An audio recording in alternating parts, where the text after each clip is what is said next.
Só para relembrar o contexto, o salmista ele se encontrava num momento de muita aflição, ele se encontrava com medo, se sentia abandonado por Deus e ele está lidando com uma crise imensa na sua vida. E essa crise o faz buscar a Deus, o faz se dirigir a Deus e abrir o seu coração diante de Deus. E aí nós já vimos 8 coisas, 8 ensinos, do versículo 1 ao versículo 7, que nos motivam a entender como podemos fazer para lidar com as crises. Aqui ficou muito claro, muito escuro, né? Vê se consegue botar todo em branco essa parte só. Não, bota em vermelho. Aqui tem a parte branca. Eu vou falando enquanto vai trocando ali. A primeira coisa que o Salmo vai nos ensinar está lá no primeiro versículo, quando diz: devo me pôr diante de Deus. A receita, o modo fácil da gente aprender a lidar com crises, de enfrentar crises, é exatamente, em primeiro lugar, se colocar diante de Deus. E por que diante de Deus? Porque Ele é o Criador. Ele que tem um governo, Ele que conhece o nosso coração. Conseguiu? Melhorou bastante. Em segundo lugar, eu devo declarar a confiança que eu tenho nesse Deus. Não é para que Deus saiba, para que eu mesmo possa ter percepção de quanto eu confio nesse Deus. Eu tenho que fazer um clamor de esperança. Ou seja, eu tenho que orar, falar com Deus e ter esse clamor de esperança. E, em quarto lugar, a certeza do socorro desse Deus. Eu não estou jogando palavras ao vento. Muitas pessoas têm o hábito de falar sozinhos e não muda nada. Falar sozinho pode ser até um bom remédio por um momento, mas não resolve o problema. Porque quando você fala sozinho, você não tem alguém que fale com você. E só você fala, só você ouve, só você está se entendendo. E você, na verdade, não está se entendendo. Você está desabafando? Não, porque não tem ninguém para te ouvir. Então eu preciso ter certeza do socorro, e Deus é esse socorro. Eu preciso reconhecer que os valores que Deus ensina são superiores da sociedade. Nós falamos tanto sobre cultura, né? Nós estamos num tempo em que a cultura está tentando dizer: Bíblia não serve para nada, Bíblia é um livro de mentiras, Bíblia é um livro de carochinha, não foi nada Deus que falou isso, são homens que escreveram, não tem nada de Deus, e Deus não existe, esse livro não presta para nada. Se você quer enfrentar as crises de forma eficaz, você tem que reconhecer que o que a palavra de Deus ensina é superior ao que a cultura afirma.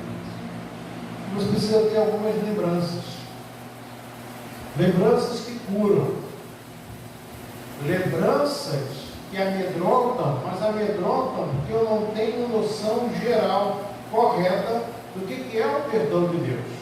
E em oitavo lugar, nós vimos também ter lembranças que geram perdão. Lembranças de um Deus que é misericordioso e perdoador, como diz Isaías 43, 24, 25. Eu mesmo sou aquele que apago as tuas transgressões e dos teus pecados já não faço mais memória, ou já não faço mais lembrança. Isso são 8 passos que a palavra de Deus nos ensina nesses 7 primeiros versículos. Eu gostaria nesse momento agora de falar sobre mais 2. Está no versículo 8 e versículo 9, quando nós lemos assim: bom é o Senhor, por isso aponta o caminho aos pecadores, guia os humildes na justiça e ensina aos mansos o seu caminho. A primeira coisa que eu tenho que entender é que qual é o caráter de Deus. E aqui vai dizendo logo que bom e reto é o Senhor. Deus é aquele que é bom, é aquele que é reto, é aquele que ensina, que é mestre. No Salmo 23, versículos 2 e 3, nós lemos assim: Ele me faz repousar em pastos verdejantes, leva-me para junto das águas e descanso, refrigera a minha alma, guia-me pelas veredas da justiça, por amor do seu nome. Esse Deus, o caráter de Deus, não é um caráter de alguém que quer nos ver sofrer, de alguém que tem prazer na nossa dor, de alguém que tem prazer em castigar, de alguém que tem o prazer de ver o sofrimento. Não! Deus, Ele é bom, Ele é reto, e Ele quer nos ensinar aquilo que é bom.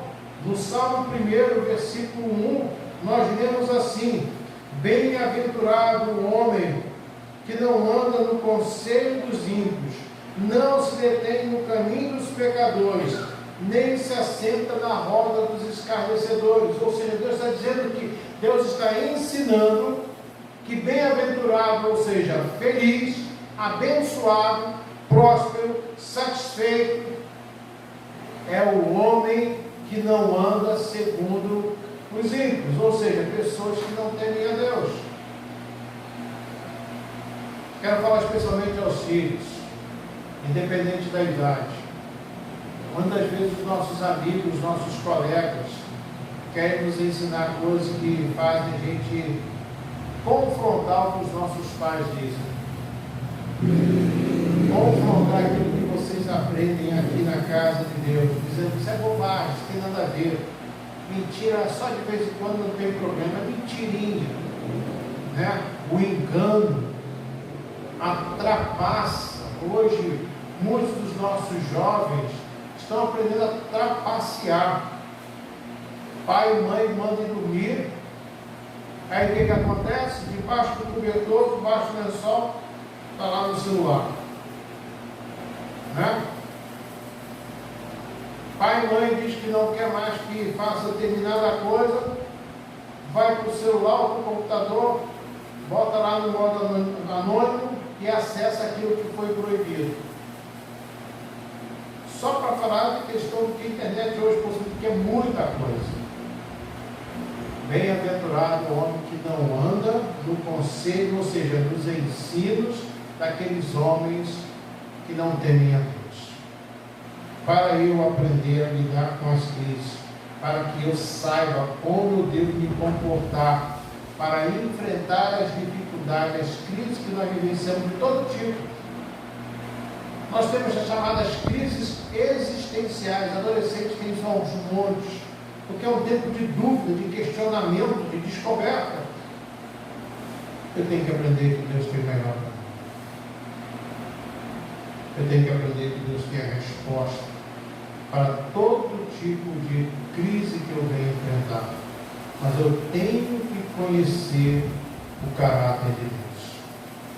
Eu tenho que descobrir que Deus é bom, que Deus é reto, que Ele é aquele que nos ensina o bom caminho que nós devemos andar. Muitas pessoas têm se perdido porque não têm buscado em Deus a sabedoria para lidar com esses momentos. E alguns de nós temos tido tanto medo, que nós nos recolhemos dentro de casa e não tomamos a atitude correta diante das enfermidades, diante das crises, diante das lutas. O salmista, ele retoma no meio de novo, versículo 8 e 9, ele faz algo tremendo quando ele fala: bom e reto é o Senhor. Por isso aponta, mostra o caminho, né, aos pecadores, ou seja, ele discipula, ele ensina, guia os humildes na justiça e ensina aos mansos o seu caminho. É uma porção, a parte mestre, discipuladora de Deus para a nossa vida. E como é que eu aprendo isso? Lendo a palavra de Deus. É por isso que a Igreja Presbiteriana no Brasil, ela não abre mão de afirmar categoricamente e reafirmar, e eu também concordo totalmente com isso, de que a única regra de fé e prática da vida de um servo de Deus é a palavra de Deus. É o ponto de partida e é o ponto de chegada. Se alguma outra coisa vier que venha divergir da palavra de Deus, eu devo abandonar e seguir o que a palavra de Deus diz. Se alguma outra coisa vem coerente com a palavra de Deus, eu posso até receber também, mas o principal é a palavra. O decisivo é a palavra, o determinante é a palavra. porque ela é boa, agradável e perfeita. É a revelação de Deus para a nossa vida. E é onde eu vou descobrir o caráter de Deus para mim estar. O segundo ensino está do versículo 10 ao versículo 13, que fala de uma recompensa aos que são fiéis. Diz assim a palavra: todas as veredas do Senhor são misericórdia e verdade para os que guardam a sua aliança e os seus testemunhos. Por causa do teu nome, Senhor, perdoa a minha iniquidade, que é grande. Ao homem que teme ao Senhor, ele o instruirá no caminho que deve escolher. Na prosperidade repousará a sua alma, e a sua descendência herdará a terra. Olha quantas promessas nesses 4 versículos aqui. Deus diz que aquele que for fiel, aquele que andar com Ele, vai ter da parte de Deus recompensa. Eu não tenho que seguir a Deus, que opa, vou seguir a Deus que eu vou ganhar. Não, você não está seguindo a Deus. Você está tentando ser esperto. Mas se você verdadeiramente conhece o Senhor, você tem uma experiência verdadeira com o Senhor, você vai querer andar com o Senhor, fazer aquilo que o Senhor diz, como diz o Salmo 1. Bem-aventurado, feliz, bem-sucedido é aquele homem que não anda no conselho dos ímpios. Você vai fazer isso porque o texto continua dizendo: antes o seu prazer, ou seja, a sua satisfação, a sua alegria, o seu contentamento está na lei do Senhor. E aqui nós vemos no versículo 10, quando ele diz: todas as veredas são misericórdia e verdade para os que guardam a sua aliança e os seus caminhos. É o melhor de Deus para nós. É o que Deus tem de melhor. Em Josué, capítulo 1, no versículo 5 ao 7, nós vamos ler: ninguém te poderá resistir todos os dias da tua vida. Como fui com Moisés, assim serei contigo, não te deixarei, nem te desampararei. Ser forte e corajoso, porque tu farás este povo herdar a terra que, sob juramento, prometi dar a seus pais. Tão somente seja forte e corajoso, para teres o cuidado de fazer segundo toda a lei que meu servo Moisés te ordenou. Dela não te desvies nem para a direita nem para a esquerda, para que sejas bem-sucedido por onde quer que andares. O que Deus tem para aquele que caminha com Ele é o melhor de Deus em todos os sentidos, em todas as áreas, em todos os momentos da nossa história. Não é o mais ou menos, não é o como se diz na linguagem da construção, né? Não é de meia colher, não é o que deu para fazer. Deus tem o melhor. A recompensa de Deus para os seus fiéis é o melhor que Ele tem. E o melhor que Ele tem é, em primeiro lugar, a salvação. Mas tem o perdão no versículo 11, quando diz: por causa do teu nome, Senhor, perdoa a minha iniquidade, que é grande. Uma promessa de Deus, uma recompensa de Deus àqueles que querem seguir firme é o perdão. No versículo 12, o ensino, olha só: ao homem que teme ao Senhor, ele, o Senhor, o instruirá no caminho que deve escolher. O melhor de Deus é a instrução. Em Romanos capítulo 12, versículo 2, nós vamos ler assim: para que experimenteis qual seja a boa, agradável e perfeita vontade de Deus. Não vos conformeis com este século, mas transformai-vos pela renovação da vossa mente, para que experimenteis qual seja a boa, agradável e perfeita vontade de Deus. Ou seja, qual é a recompensa de Deus para os seus fiéis? A instrução, o ensino, a mostragem de qual é a forma que eu devo proceder na história, como eu devo me comportar, como eu devo escolher, o que eu devo escolher, o que eu devo falar, a brincadeira que eu devo ter, a pessoa com quem eu vou andar. o modo que eu vou me comportar. E por último, mostra a questão da prosperidade que Deus diz. Na prosperidade repousará a sua alma, versículo 13, e a sua descendência herdará a terra. Quando eu falo de prosperidade, muitos de nós somos levados a pensar em dinheiro. Não, gente. Prosperidade não quer dizer somente dinheiro. Pode ser dinheiro, pode, mas a verdadeira prosperidade é você no pouco ter tudo o que você precisa. A prosperidade pode ser uma vida que não seja tão longa, mas no tempo que você tiver, ela será próspera, será abençoadora. Nós temos na história do nosso país, da igreja presbiteriana, exemplo disso de Simon, que aqui ficou só 4 anos, viveu só até os 33 anos de idade, mas o tempo que ele viveu, ele foi extremamente próspero naquilo que Deus fez através dele. Uma vida curta, mas próspera. Prosperidade significa a bênção de Deus sobre nós, o agir de Deus sobre nós. Deus pode dar prosperidade material? Pode.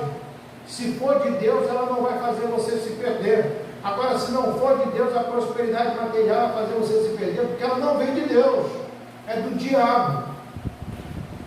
E isso muitas pessoas não entendem. A prosperidade, às vezes, não vai ser a questão de ter muita coisa, mas de ter, como por exemplo, a gente pode ver na história da igreja presbiteriana do Brasil, uma família chamada Gouveia.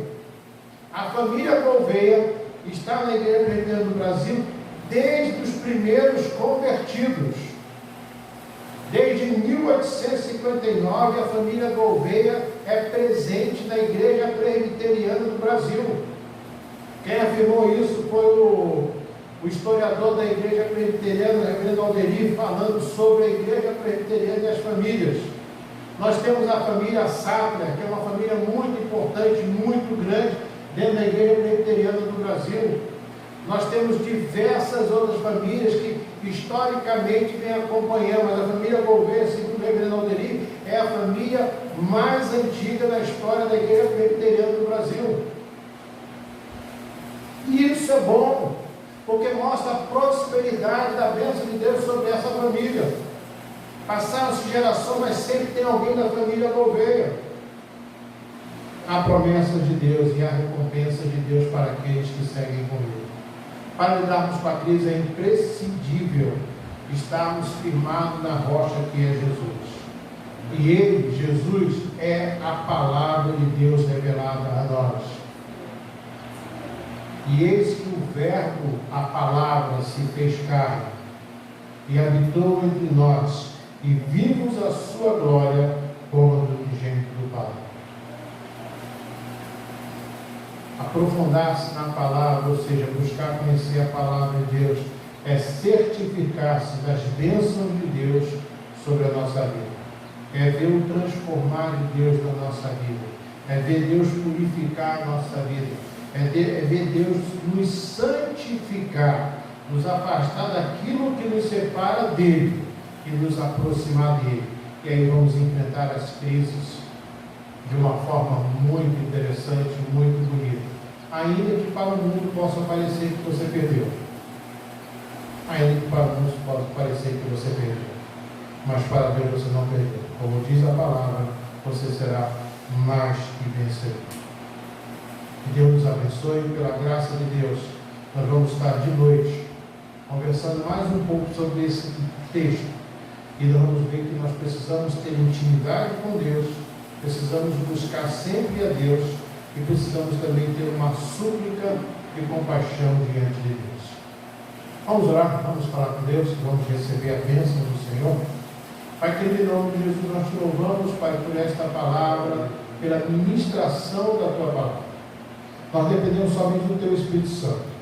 Não é de mim, não é da minha exposição, não é do meu poder de persuasão, mas é do agir do teu Espírito Santo. E pedimos ao Senhor que o Senhor tenha ministrado ao nosso coração, as pessoas que estão verão essa mensagem pela internet possam ser impactadas também, suas vidas sejam transformadas, modificadas no poder do teu Espírito Santo. E nós pedimos ao Senhor a tua bênção sobre nós. Queremos mais uma vez colocar dentro do reverendo Hamilton Bossano e da sua esposa Rose, seus filhos, Laila, Débora, Tiago, o esposo da Laila, o Rodrigo, o esposo da Débora, a esposa do Tiago, Pai, os filhos deles, as igrejas, Pai, que têm mantido financeiramente esse trabalho, Pai, os irmãos que oram, Pai, em nome de Jesus, que as tribos Wapixana, lá em Roraima, sejam abençoadas pela presença dessa família. Que o ministério da Laila e do Rodrigo lá na Asa de Socorro seja profundamente abençoado por Ti. E que essa família continue andando nos caminhos do Senhor. Que a família Bossana seja próspera na Tua história, Senhor. E que a Tua paz esteja sobre eles. E que a graça, que a paz, que a companhia, a comunhão, o conforto e a consolação do Espírito Santo de Deus repouse sobre nós, povo de Deus aqui presente, sobre os Teus filhos espalhados por toda a face da terra, hoje, Senhor, e para todos sempre. Amém, Senhor. Amém.